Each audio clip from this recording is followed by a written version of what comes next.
Red book మీద చూపిస్తున్న శ్రద్ధ ఎన్నికల హామీల అమలుపై కూటమి ప్రభుత్వం చూపించలేదని సిపిఎం జిల్లా కార్యదర్శి గోపాలన్ ఆరోపించారు.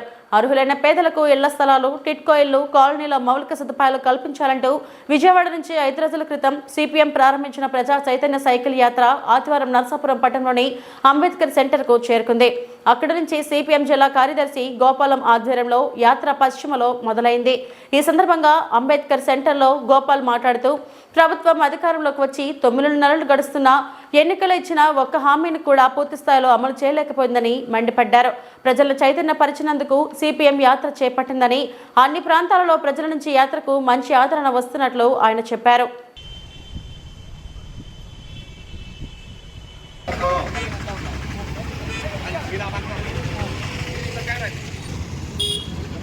పరిష్కరించాలి ఇళ్ల స్థలాల సమస్యలు, పరిష్కరించాలి టిట్కో ఇళ్ల సమస్యలు, పరిష్కరించాలి టిట్కో ఇళ్ల సమస్యలు, కల్పించాలి కాలనీలో మనుషులు ఇవ్వాలి, ఇంటి నిర్మాణానికి 5 లక్షల రూపాయల సహాయం ఇవ్వాలి, ఇంటి నిర్మాణానికి 5 లక్షల రూపాయల సహాయం ఇవ్వాలి, ఇంటి నిర్మాణ బకాయిలు ఇవ్వాలి, 2014-19 నిర్మించిన ఇళ్ల నిర్మాణ బకాయిలు ఇవ్వాలి, నిర్మాణ బకాయిలు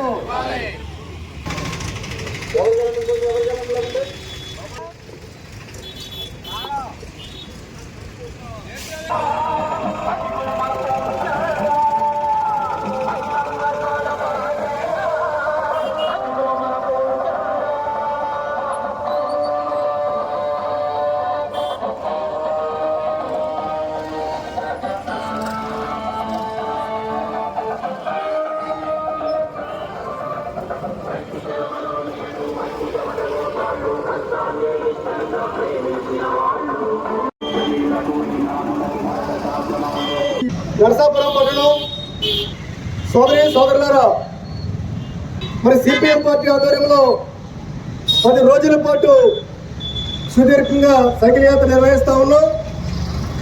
ఈ సైకిల్ యాత్ర ఉద్దేశాన్ని కూడా తిరుమూర్తి గారు తెలియజేశారు. మరి కొత్త ప్రభుత్వం అధికారంలోకి వచ్చి 10 మాసాలు అయ్యింది.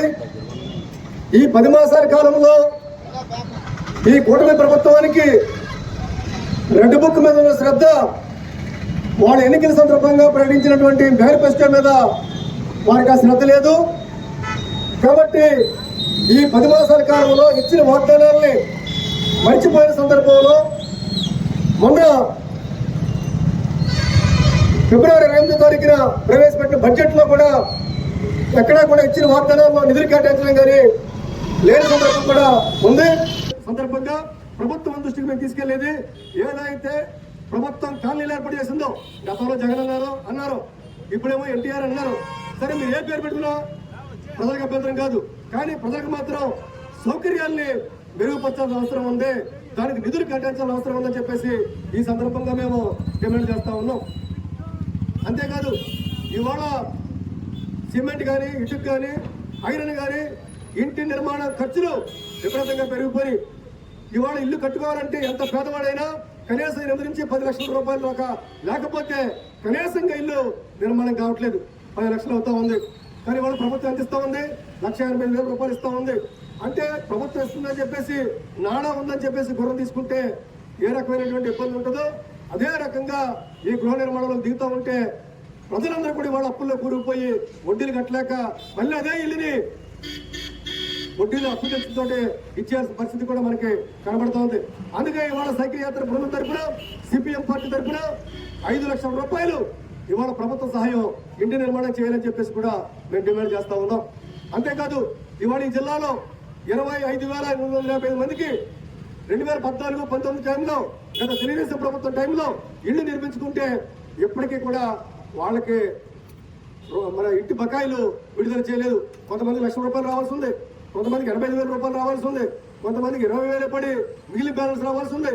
ఈ రకంగా 7-8 ఏళ్ళ నుంచి లేదా 9 ఏళ్ళ నుంచి కట్టుకున్న ఇంటికి కూడా బకాయిలు రాకపోవడం వల్ల ఇవాళ తీవ్ర అప్పుల్లో కూరుకుపోయి తీవ్ర ఇబ్బందులు పడుతూ తీవ్ర మానసిక ఆందోళనకు కూడా ఈ లబ్ధిదారులు గురవుతూ ఉన్నారు. కాబట్టి ఈ ప్రభుత్వం ఈ విషయాన్ని కూడా మీరు పరిగణన తీసుకుని పాత బకాయిలు విడుదల చేయాలి, 5 లక్షల రూపాయలు రుణ సహాయం పెంచాలి, కాలనీల్లో మరుగు సౌకర్యాలు మెరుగుపరచాలి. అలాగే ఏదైతే మున్సిపాలిటీల్లో టిడ్కో ఇళ్ళు కట్టారో ఆ టిడ్కో ఇళ్ళు ఇప్పటివరకు కూడా మీరు లబ్ధిదారులకి ఇవ్వలేదు. కాబట్టి టిడ్కో ఇళ్ళని కూడా వెంటనే లబ్ధిదారులకు ఇవ్వాలని చెప్పేసి కూడా మేము డిమాండ్ చేస్తున్నాం. దాంతో పాటుగా అనేక మంది బ్యాంకుల నుంచి రుణాలు తీసుకున్నారు, ఇల్లు కట్టుకున్నారు, కానీ వాళ్ళ ఆ రుణాలు చెల్లించే పరిస్థితులు లేరు. కానీ మీరు అదానికి, అంబానీకి, దేశంలోని కార్పొరేట్లకి వారు బ్యాంకుల నుంచి తీసుకున్న రుణాలని లక్షల కోట్ల రూపాయలు, 10 లక్షల కోట్ల రూపాయలు పైగానే మీరు రద్దు చేస్తూ ఉన్నారు. కానీ పేదవాళ్ళు తీసుకున్న డబ్బు ఎంత? మొత్తం వీళ్ళు కొన్ని వేలల్లో ఉన్నారు, కొన్ని లక్షల్లో ఉన్నారు. వీళ్ళు తీసుకున్నంత డబ్బు కూడా ఒక్క కార్పొరేట్ రద్దు చేసిన డబ్బు అంతా కూడా ఈ 1,00,000 మందికి ఉండదు. కాబట్టి వాళ్ళ ప్రభుత్వాన్ని మేము డిమాండ్ చేస్తున్నాం. ఏవైతే బ్యాంకు రుణాలు తీసుకున్నారో పేదలు ఇల్లు నిర్మాణం కోసం ఆ బ్యాంకు రుణాలు కూడా రద్దు చేయాలని చెప్పేసి కూడా మేము డిమాండ్ చేస్తున్నాం.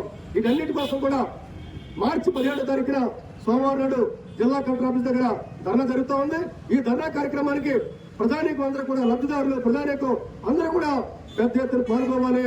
ప్రభుత్వానికి మన సమస్యల్ని తెలియజేయాలని చెప్పేసి చెప్పడం కోసమే ఈ సైకిల్ యాత్ర నిర్వహిస్తున్నాం. కాబట్టి మీరంతా కూడా మార్చి 17 సోమవారం నాడు కలెక్టరేట్కి వచ్చి మన సమస్యల్ని తెలియజేయాలని చెప్పేసి ఈ సందర్భంగా విజ్ఞప్తి చేస్తూ మీ అందరి ముందు కూడా సెలవు తీసుకుంటా ఉన్నాం.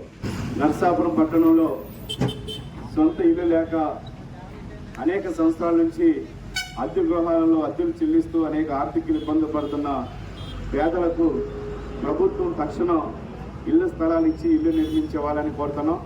గత ప్రభుత్వం మంగళగుంటపాలెంలో 100 ఎకరాల స్థలాన్ని త్యాగం చేసింది. అందులో 10 ఎకరాల్లో మాత్రమే తాత్కాలికమైన మౌలిక సదుపాయాలు కల్పించి ఒక 600 మందికి ఇల్లు నిర్మించారు. ఆ ఇల్లు కూడా ఇంతవరకు పూర్తి కాలేదు. వాళ్ళకి పూర్తి స్థాయిలో కూడా లోన్లు కూడా రాలేదు.